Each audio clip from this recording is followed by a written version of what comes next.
Dejourn Campbell was just 15 when he was fatally stabbed in a gang-related attack. Today, 2 teenagers are jailed for his killing. His mum reacts outside court. No amount of time given to these perpetrators that can bring Dejourn back. So no, justice wasn't served. It will never be. Also on the programme. Police are to get broader powers to restrict repeated protests, and that could have implications for protesters in places like Trafalgar Square. Plus, trying to save their last remaining bank will meet the residents on a mission in South London. And now, St Bart's Hospital, the UK's oldest working hospital, will reopen its historic North Wing today following a major restoration.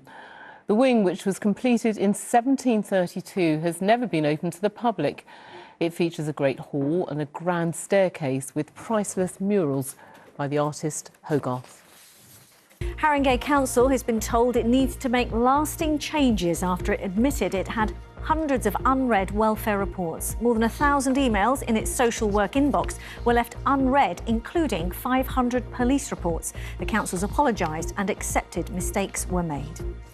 London has too many private hire vehicles doing too few trips, adding to congestion and pushing down driver pay, say politicians on the London Assembly's Transport Committee.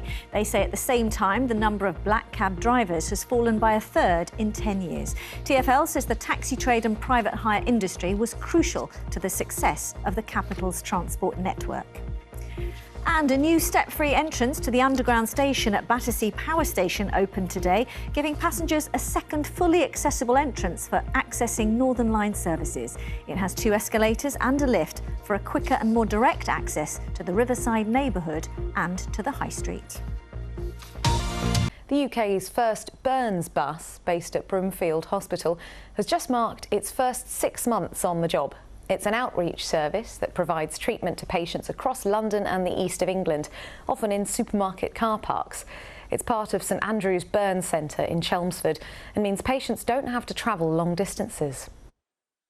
It gives people time to go to work outside of their appointments. It makes less school time missed. There's so many benefits to it. We do burns dressings and we do scar therapy. So we'll take down dressings, we'll clean wounds, we'll assess them and redress them. And we've got a virtual element in that we can always contact the on-call consultant or the doctors if we've got any concerns. So we've always got that safety net available as well.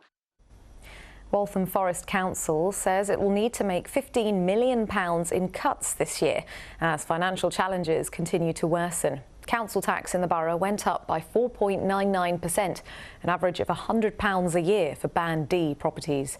The council leader, Grace Williams, said savings were needed to rein in a projected £31 million overspend, but that the situation was becoming tougher and tougher, and she said authorities rarely have a choice.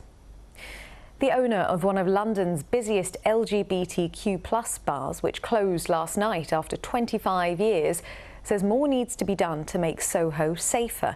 Jeremy Joseph's GAY bar closed last night for the final time. He says the area has changed and is no longer safe. City Hall says the mayor has established a task force to address the issues facing the nightlife industry. The BBC has learnt how thousands of women in parts of Essex have been affected after breast cancer screening services were suspended for nearly 2 months. Mobile vans and units covering Colchester and Chelmsford have been out of action since August due to a technical issue. The East Suffolk and North Essex NHS Trust has apologised and says services will resume today as the issue is now resolved.